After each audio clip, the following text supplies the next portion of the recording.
Hey guys, আজকে আমরা অনেক আশা নিয়ে দেখতে আইছিলাম মেলা, বাট আমাদের কাছে এমনটা হলো। দাঁড়াও গাইস, ব্যাপারটা তোমাদেরকে আমি শুরু থেকে বলছি।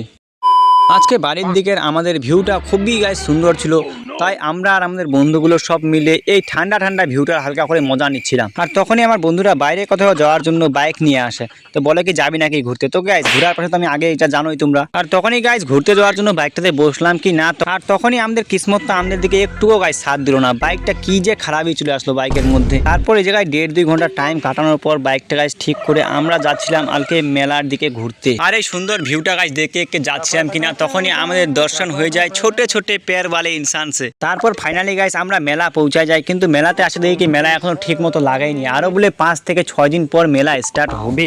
তারপর কি গাইস, তাও মেলা লাগাইনি, তাও আমরা হালকা ফুলকা সব বন্ধুগুলো মিলে ঘোরাঘুরি করে 1-2টা রিলসও শুট করে নিলাম। আর আজকের যারা যারা এই ফালতু ব্লগটা লাস্ট থেকে দেখছো তাদেরকে থ্যাংক ইউ, আর সে নিজের নামটাও কমেন্ট করে যাও।